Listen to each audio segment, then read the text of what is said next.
hi, hello, welcome or welcome back to my channel. My name is Jess, and today I have 10 books for you that betrayed me. And I know that sounds really strong, but you know, sometimes you have expectations, you have hopes, wishes, dreams when you go into a book. And then sometimes you're like, oh, you really didn't meet them. And then sometimes you really feel betrayed.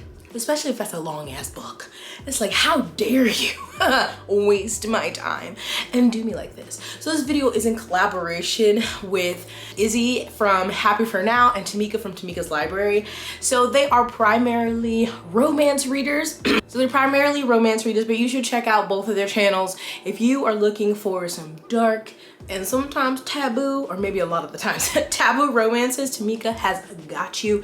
And also, like I said, Izzy also reads romance, and Izzy also does the like romance landia wrap-up roundup kind of things that are kind of like bookcommunitea. So both booktubers you should check out. Of course, their channels are going to be linked down below, and they also did a video of books that they felt betrayed by, so definitely go watch those. So I'm gonna go ahead and get into it, and I tried to make sure I did include some books that I haven't talked about a lot, but you know, sometimes when you feel like you were dead dirty, you just gotta keep telling people, okay?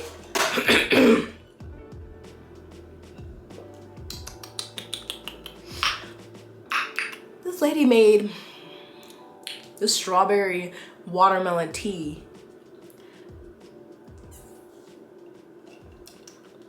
It's not hitting. It's alright, it's alright. So this one might seem weird because this is a nonfiction, and it's called Conflict Is Not Abuse by Sarah Schulman. This was our first inaugural book community read book club picks. And what betrayed me in this is Sarah Schulman, her damn self, because the meat, kind of the thesis, great. That everything, just because we have conflict does not mean someone is abusing you, and more, especially talking about like social media, and just because we don't agree on something is not inherently me being abusive to you. Like the thesis, the talking points that I thought she was gonna argue for, great. But then she would be talking about it and you're like, okay, I'm going with you. And then she would give a real life example and you're like, hold up, Miss Girl. This is not aligning. This is fucked. Like, what's going on here? Like I'm like, ma'am, you did it in your own book. I don't understand. Like, you're setting it up and we're like, okay, yeah, we're here. We're vibing with you. And then you give a little talking, I'm like, oh, okay, I guess I'm still here. And then you give your real life example. And I'm like, bitch, if you don't get out of here. You seem toxic in real life. You seem a bit abusive. So you're not even listening to your own theories. What's going on? How dare you do that to me? Because I think if this had been better written, this would have been a really good, like, I don't know, not manual, but something to reference, especially in social media spaces where someone disagrees with you or something. You know, some people are so quick to be like, oh my God, like, you're hurting me or you're attacking me. And Sarah just really dropped the ball. Like, I can't even recommend it to people because they'd be like, but she said this, but she did this. Like, how dare you? So I need to find somebody else who did this better, but Sarah betrayed me. How dare she?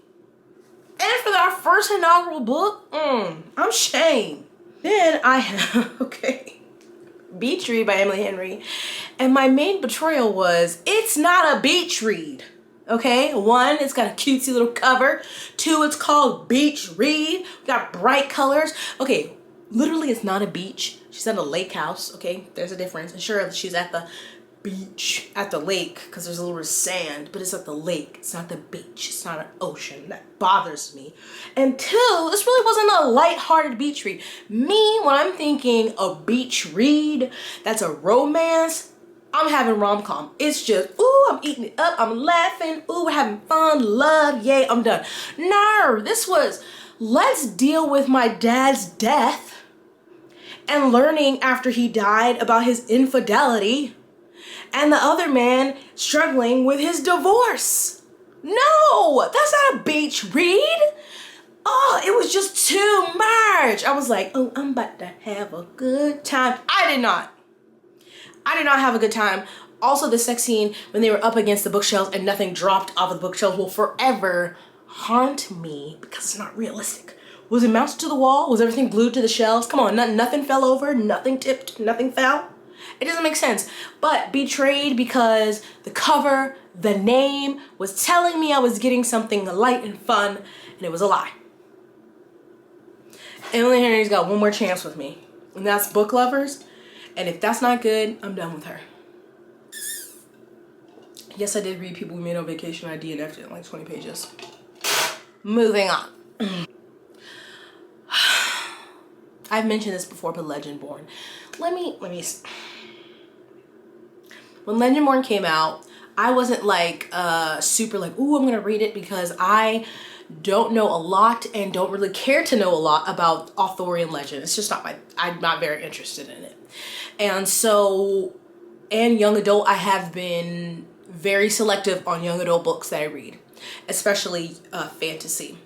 And so I was like, oh, that's cool. You know, I love seeing that black girl on the cover. She looks amazing. Of course, since publishing's favorite thing right now is to say black girl magic, I'm like, great. People are loving it, great for them. But then everybody, people who don't usually like YA fantasy, like everybody and their mama, people I usually have similar opinions to, people I trusted, read, and raving. I was like, oh my God, what is going on? What is going on? Do I dare? Should I? And I did. I did a buddy read. I read it with Elle and Jessie May and Tracy. No. One, I guess if you take black girl, singular, magic, literally, yes, because that's the only one. She is one. Bree, black girl, love, only in Legendborn. I think there might have been 2 random other black people who came in there shortly, but I was like, what are the other black people? The story itself, didn't love. Like I said, don't care about Arthurian legend, but still, like, I was thinking like this was gonna be a black fantasy, like more black characters. But she was at a college and it was just white people, and she's trying to get into this secret society that's all white people. I thought I was going to get a black young adult fantasy, and I was really excited about that. And then as I kept reading, the betrayal kept growing. I'm like, Tracy, what is going on? What are we doing? Why? So much info dump in the beginning, and I'm like, okay, whatever. I think this is a debut. I can give grace. But I just was like, but why? Why is this her situation? She's at a university in North Carolina. Yes, it is UNC Chapel Hill, but there are black people there. She couldn't find no black friends. None. Why couldn't the secret society be full of black people? Why does it have to be white people and racist white people? Like, I understand trying to make the points and like bring in social issues and whatever, but when it's a fantasy, so like you didn't have to. We could just pretend it doesn't exist. It's a fantasy. You can do what you want. This is not historical fiction. It's not a contemporary, so you could have just pretended like racism didn't exist. It's a fantasy. She could have just been thriving, and there still could have been the secret society, and it still could have somehow related to the Arthurian legend because it's a fantasy. So you, as long as you have a good foundation and it makes sense, you can do whatever the fuck you want with that. But no, you didn't. You didn't.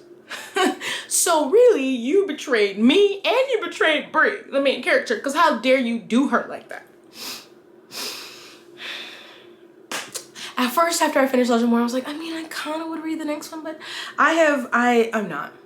So all of the fans of Legendborn, I wish you the best. I hope the next one is everything you dreamed of, but it is not going to be for me because Tracy.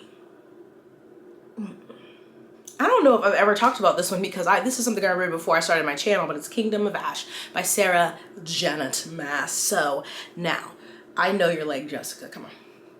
Now, I read Throne of Glass. I started the Throne of Glass series before I read ACOTAR, so I will always have a soft space in my heart for Sarah Janet because her series did help me get back into reading after years of not really reading a lot.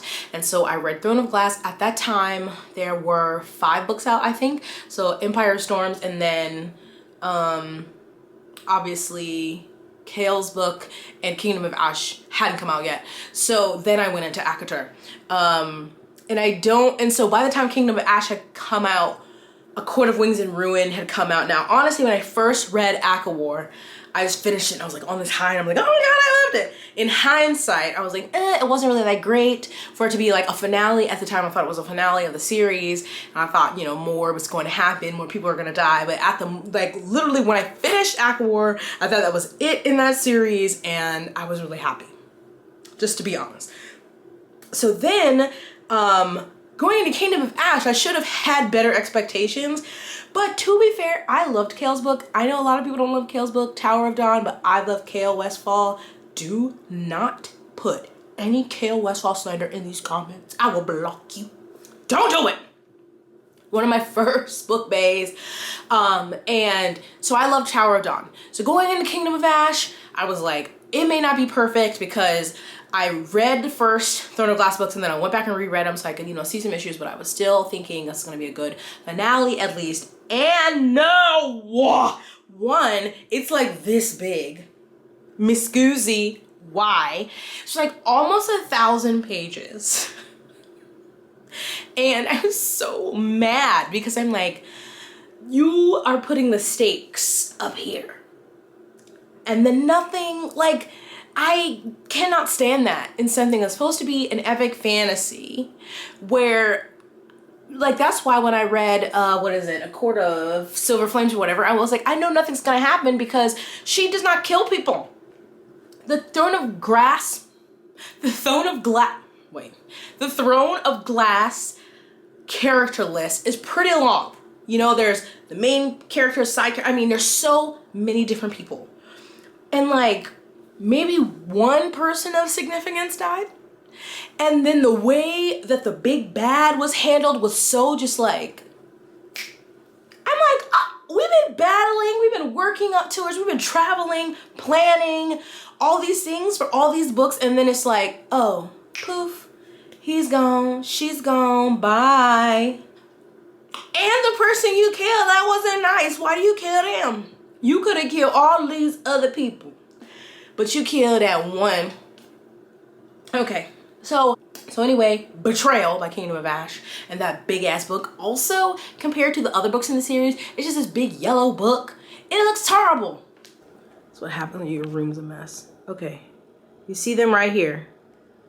That don't go. Look at all the other books and then wham, that ugly one on the end. I hate it. All right, holy shit, already 17 minutes. See, I need to be quiet. I still have so many to go. King of Scars. I feel like I have talked about this here, so I won't talk about it too long. But I read the Grisha trilogy and I was like, this is fine. Then I read the Six of Crows duology and I loved it. So then I assumed that King of Scars was going to be good as the Six of Crows duology was to me. What happened? I hit some button, I don't know, so I hope this is fine.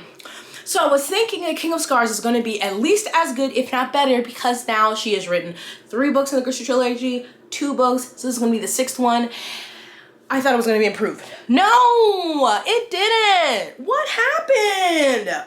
This is so rude. I don't want to say this. I'm not an author, but I'm like, was that her peak? Because Ninth House also was not it. But King of Scars betrayed me in the most, like, the worst way possible, because Lee herself was talking about Nikolai's getting his own duology. It's Nikolai's story. This is Nikolai's story. It was called the Nikolai duology. It does not say that anymore, but I swear to God it was called the Nikolai duology. My friends were obsessed with Nikolai, so we were very excited. We're like, oh my God, finally, we love Nikolai. Now he's got his own story. And was that Nikolai's story? No. And that was Zoya and Nina's story featuring Nikolai, and I'm very pissed. I'm still pissed. I have not read Rule of Wolves because I'm still mad about it. I eventually will just see what happened. But how dare you? How dare you excite me, set me up, hype me up for Nikolai's story? And that's what you gave me. Sure, the cover's nice, sir. But that ain't about my mans. It's not focused on my mans. And that is disrespect I cannot abide. That is some ultimate betrayal. Okay, what is going on here? Those are just a few of the books I felt betrayed by. You know what I'm saying? And so if you read any of these, have any similar feelings, let me know. Or there's any book in particular that you felt betrayed by, please let me know. Again, please check out both Izzy and Temecka's channel and their books they were betrayed by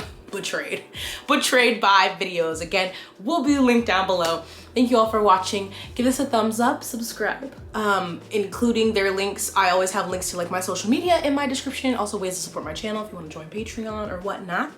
But stay blessed, hydrated, moisturized, and sunscreened. And I'll see you in my next one. Bye.